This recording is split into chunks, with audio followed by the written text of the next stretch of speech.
নবম বেতন কমিশনের প্রস্তাবনা পাস, নবম পে স্কেল জারি, মহার্ঘ ভাতার সুখবর।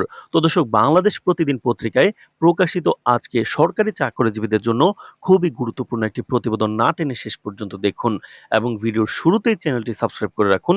পরবর্তীতে মহার্ঘ ভাতা এবং নবম পে স্কেলের সবশেষ আপডেটগুলো সবার আগে পেতে। তো দর্শক, বাংলাদেশের সরকারি চাকরিজীবীদের দীর্ঘ প্রতীক্ষার অবসান ঘটিয়ে অবশেষে নবম বেতন কমিশনের প্রস্তাবনা চূড়ান্তভাবে অনুমোদন করেছে সরকার।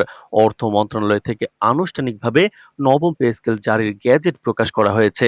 এর ফলে দেশের প্রায় ২২ লাখ সরকারি কর্মকর্তা কর্মচারীর জীবনযাত্রার মান উন্নয়নে এক যুগান্তকারী পদক্ষেপ হিসেবে দেখা হচ্ছে।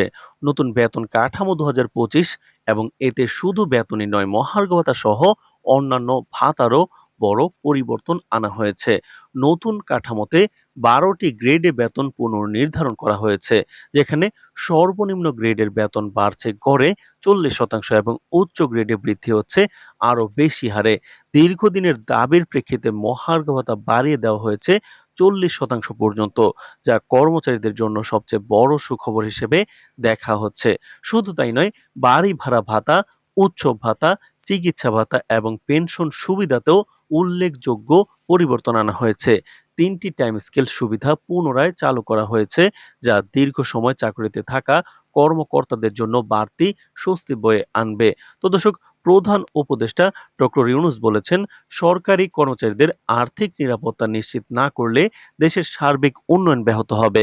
তাই আমরা বাস্তবতার সঙ্গে সামঞ্জস্য রেখে এই নতুন কাঠামো তৈরি করেছি।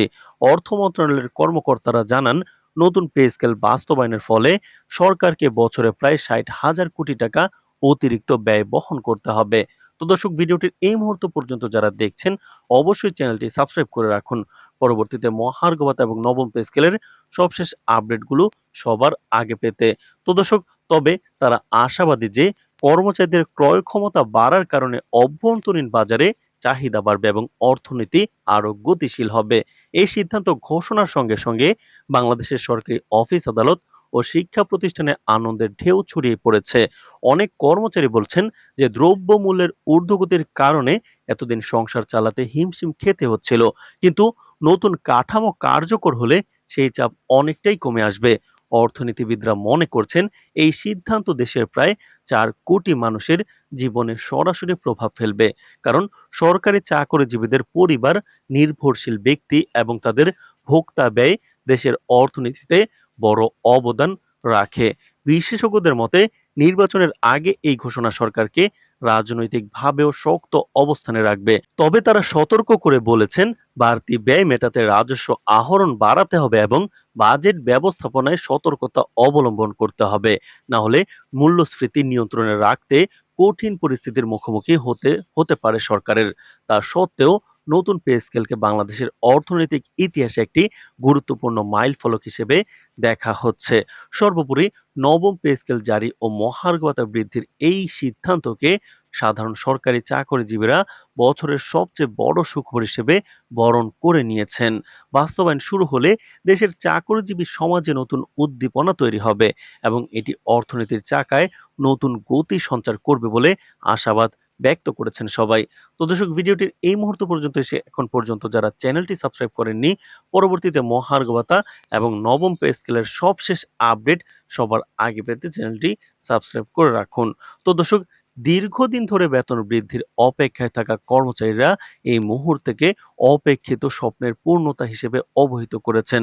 নতুন পে স্কেলের সঙ্গে মহার্ঘ ভাতা, বাড়ি ভাড়া ভাতা, উৎসব ভাতা এবং চিকিৎসার সুবিধা উল্লেখযোগ্যভাবে বৃদ্ধি পেয়েছে, যা তাদের পরিবারের জীবনযাত্রার মান উন্নয়নে সরাসরি প্রভাব ফেলবে।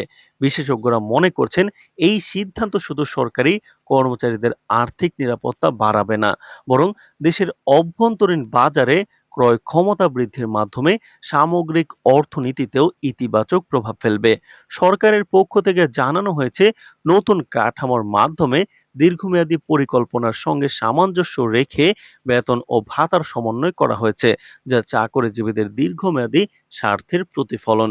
তো দর্শক, মহার্ঘ ভাতা এবং নবম পে স্কেলের যে কোনো গুরুত্বপূর্ণ আপডেট আমরা সবার আগে আপনার কাছে পৌঁছে দেব।